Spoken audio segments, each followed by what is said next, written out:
You're shopping for a mate in this confusing market, but you don't have a shopping list. That's a problem. 41 things, too many.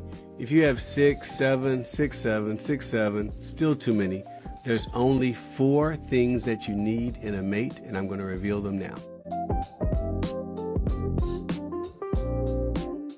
Hey, dating is a marketplace. So you can't have everything on your list because you'll never make a choice. You'll just stare at the aisle continuously.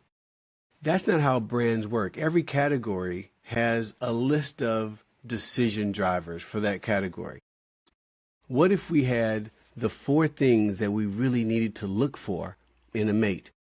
Then shopping would be easier. We just have to prioritize. We can do that. These 4 things are not that complex. They've been with us since the beginning of time. If you think about brands, they've had to segment categories based on different decision criteria. So in cereal, for example, you decide based on taste, nutrition, maybe even the bright colors of the cereal. But there's decision criteria that you use so you can select from all of these different brands in the category what's the right brand for you. The same in dating. And when you think about a brand, each brand is made up of 4 key attributes. And they're the same attributes that transfer over to humans.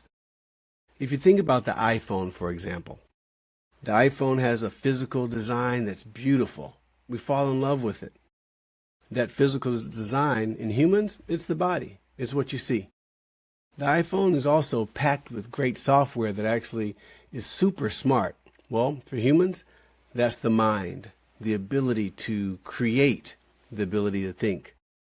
The other thing the iPhone has is practicality. It solves problems. It has resourcefulness. It can get things done. Well, for humans, that comes down to resources, the ability to create wealth, generate income. And the last part of Apple or the iPhone that you may not think about a lot is that when you look up at that apple that has that piece bitten out of it, it's kind of a holy experience. The brand seems to have a soul, or at least a purpose, and you can identify with Apple's higher why.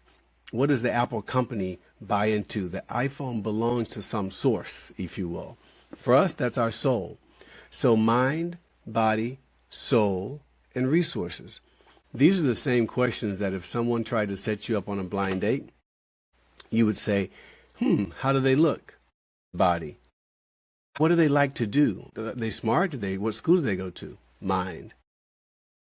How are they? Right? Soul. And what do they do? Resources. So mind, body, soul, and resources.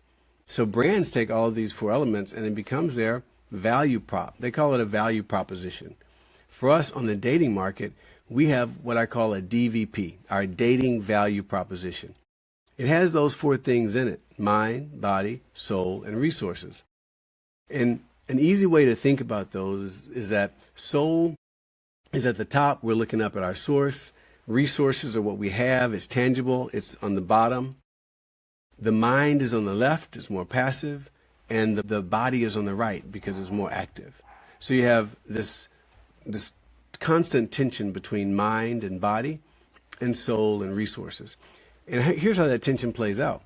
The more body you have sometimes, let's say that, high school jock or cheerleader, the less they may pay attention to their mind. The more mind they have, classroom nerd, now computer genius running a company, the less they may pay attention to their body.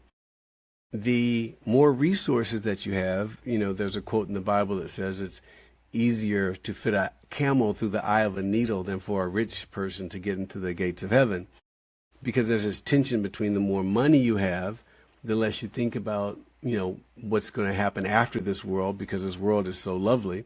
And then the more soul that you have, the less you tend to think about money. So that's your dating value proposition categories: mind, body, soul, and resources. That's what you are as a brand. And now we know what to look for in another brand. Just those 4.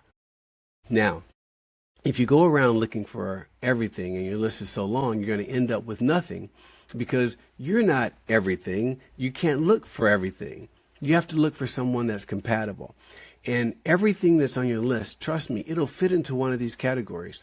I've researched this with philosophy, religion, psychology, academic study, using the data off the dating apps. It all boils down to these four. Now, why is narrowing down this list so important? Well, if we narrow down the shopping list to just four things that we need in a mate, then we know what to focus on in ourselves to build our own selves up, our own brand based on those four areas, so we'll be more valuable on the market. We'll also know what to look for in someone else, so we can start to sift through. Well, if we're prioritizing number 1 and 2, and the person has number 3 and 4, you know you can sift through very fast because it's just not going to work. So it works both ways. This is how brands work.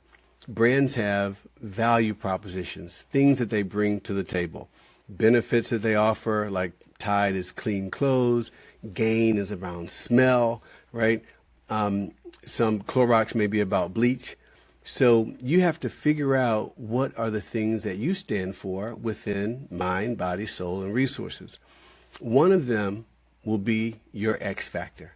It's the thing that you do best, or versus everyone else, it's the thing that is your standout quality relative to other people. So what do you stand out on the most relative to others, right? Mind, body, soul, or resources. Once you choose that, see that one, it's usually obvious. It's going to be your X factor.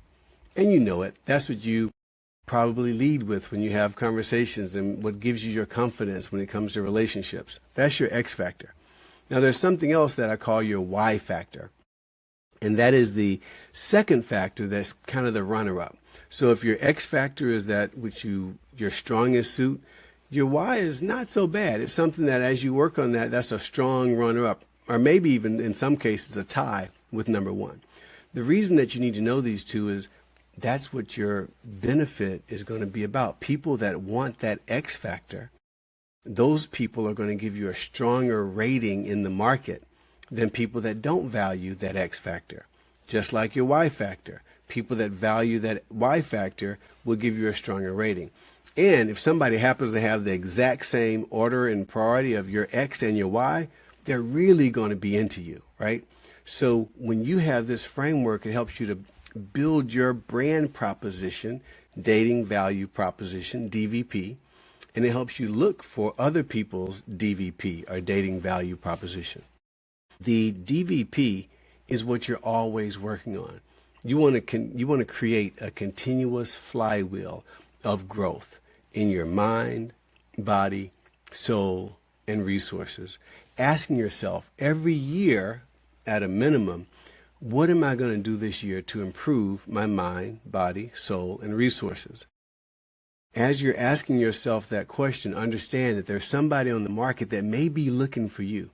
And once you have that area that you're improving on, that may be exactly the profile that they're looking for. So now we have this common platform for growth. So let's double click on each one. Let's start with mind. Mind is your academic strength, maybe how far you went in school, your IQ, but it's also your street smarts. It's also your creativity. So your ability to sing and create and write music or play an instrument, all of that comes from the mind. Next up, body. Well, body is obvious, is what you see, but it's also what you feel, right? It's what you see and the ability of what you feel to kind of satisfy you. So it's both this see and feel when it comes to body, things that attract, right? And then when you're with that attraction, how it physically makes you feel. And then you have soul.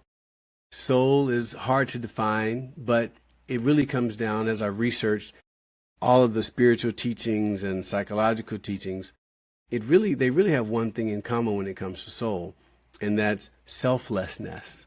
Someone being more about giving to others than they are about receiving into themselves.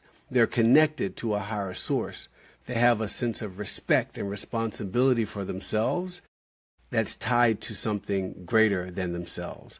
That's what soul is about. Of course they're nice. Of course they're all those things that are written about in, like for example, in Corinthians 1:13, love is kind, love is patient. what they're describing there around love is really what strong soul looks like. Are you patient? Are you kind? Are you giving? Are you selfless? Are you self-seeking? That's what soul is about.